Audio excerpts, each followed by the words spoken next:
Ladies and gentlemen, as kids, what was your toy of choice? I know some kids like dolls, trains, Legos and the likes. Me personally, I was more into committing war crimes with figurines, so I didn't really develop any memories with trains, except on this one specific winter evening where I was presented with a dilemma, one we're all familiar with. A train is chugging its way at high speeds on rusty steel tracks, closing the distance between itself and the family of 5, mercilessly tied to the beams by Albanian debt collectors.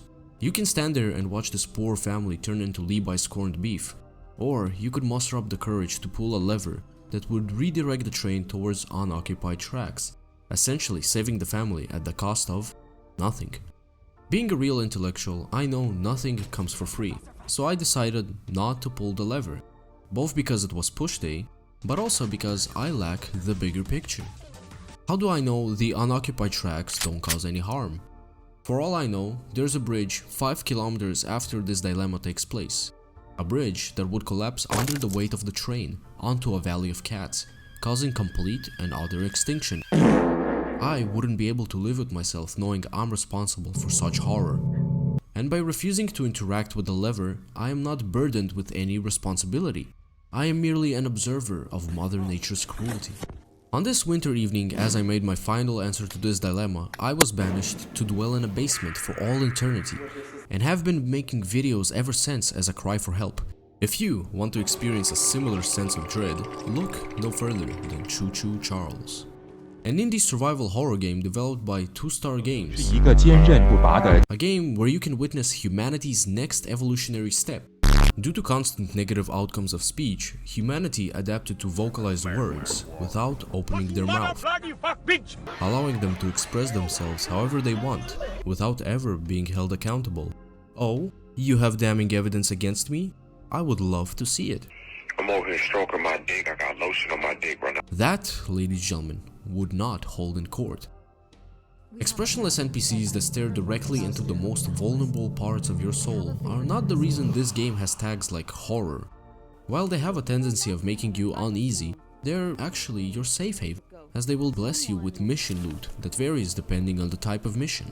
After finishing that short tutorial sequence where my man hits the dash, you get a map.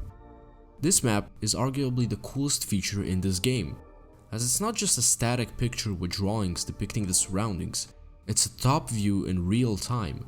You can see things to find like scrap, and even see enemies running at you. Alongside that, the map will show you the location of all the missions you can find, and respectively the type of loot you can expect from them. Yellow missions will have you doing some task in exchange for scrap, a currency used to upgrade your train. The task 99% of the time is a fetch quest, and it's not going to send you to the polar opposite side of the map to find some comically large toy. It's going to keep things in close proximity, whether you need to slog it through a swamp for a fish or restart a lighthouse. It's a very short and swift endeavor. When it's not short and swift, it has you collecting 8 pages. Now if you're cultured in the early 2010s horror game scene, you know exactly what this means. Assuming you go east, one of the earlier yellow missions will look like this. Here's the key, and although the balcony is right behind me, I'll just mark it on your map anyway. The developers really wanted to make sure sites like IGN wouldn't get stuck early in the game, and they probably still did. The machine gun you get at the start of the game is sufficient to delay suffering, but it won't suffice in the events to come. That's why you have red missions that will have you doing some task in exchange for a weapon. During your adventures, you might sense a familiar smell. It's wood, burning wood, with a chemical fragrance to it. You can only think of one thing when these fumes invade your nostrils. It's a burning meth lab. Rushing to investigate, you meet some soldier dude who says he was working on a weapon, but things got out of hand. Ascending the stairs to the left of him, you reach a water tank. Turning the valve does the unbelievable. It extinguishes the fire. Following up with him after your heroic endeavor, he rewards you with a flamethrower by the name of Bug Spray. Later on, you'll meet up with a dude who straight up says he will give you a rocket launcher if you bring him rockets. Luckily enough, not too far away, there is an old Serbian bunker that holds exactly what you need. All you gotta do is apply the Albanian touch to gain entry. Wrapping this up gives you the boomer. I can't think of anything creative for the last weapon, as it's just a gun broke, fix gun, gun yours setup, so meet Bob. Oh, he did! With your arsenal complete and the train fully dripped out, all that's left is the blue missions. But before we get into the deep and complex lore of Choo-Choo Charles, let's take a look at how you play it. The game by all means is a walking simulator, and if you're tired of walking, you can walk faster by riding the train. As you're doing your walking, you might hear distant echoes of something horrific, something that made you leave the safety of the mainland by boat to arrive on this god-forsaken island. Those echoes belong to the monstrosity you were contracted to hunt down, the echoes of Choo-Choo Charles.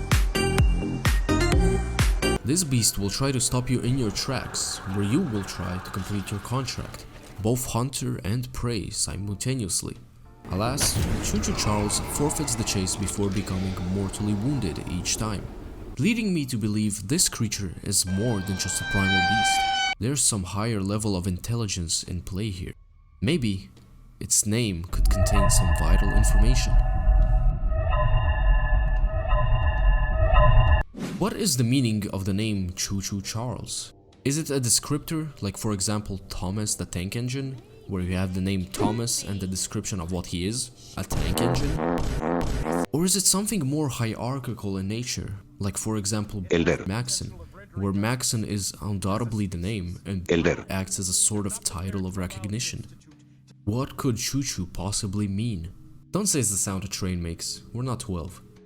I have pondered on this for quite a while, and after long sleepless nights, I finally made a discovery that will enlighten all of you. Choo-Choo is Georgian for little dick. With this information in mind, we can deduct that the Choo-Choo in Choo-Choo Charles is a description, meaning that in this game, you are not just chased by a giant spider train abomination, but rather, you are chased by a manifestation of Charles's phallic organ. That right there, ladies and gentlemen, is true horror. I don't like the idea of being chased by a cock, and for that, there is a solution. A solution that comes in the form of the blue missions. Because Charles always dips before you can do him real harm, you must find a way to make him commit. A ring won't suffice, but maybe, just maybe, there is some way to force him to battle to the death. As it turns out, there are 3 eggs belonging to Charles scattered across the island, a good target for ransom. Obtaining the eggs is an easy task. All you have to do is enter a specific mine and grab the respective egg. Be wary though, as each mine is protected by Charles' cultists, who are really bad at their job. With the eggs at hand, you may ascend a temple and drain the eggs of their power, an act that lures out Charlie and acts as Viagra, turning him into a stronger, fiercer, and faster version of himself. After a long shoot repair boss fight, Charles makes a fatal step. He puts his weight on a bridge that collapses because he ignored his diet, not because it was rigged with dynamite earlier, and thus ends Charles's tyranny. More interestingly, this ending proves that I in fact made the correct decision on that wintry evening oh so long ago, meaning I have been unjustly locked in a basement. Hashtag justice for Serjuh. With all that being said, you have just experienced Choo-Choo Charles. No, seriously, there's not much, if anything, left to this cute little indie horror game. A complete playthrough will take you no more than 3 hours, and will grant you most, if not all, achievements. While the game is open world, there's nothing to do outside of the mission paths. Maybe there is, as I've stumbled across more than a few doors that are locked. Perhaps, if you do enough exploration, you find some key that unlocks these doors and reveals a super secret Easter egg. On Warrenham Grave though, I don't care. Aside from the interesting gimmick of traveling the world by train while avoiding a murderous train, there's not much to remember this game for. That's why I'ma give Choo-Choo Charles a out of 10. That's about it. Don't forget to slap like, slap wife, and subscribe, and I'll catch you next time. Elmo came with an AK-47.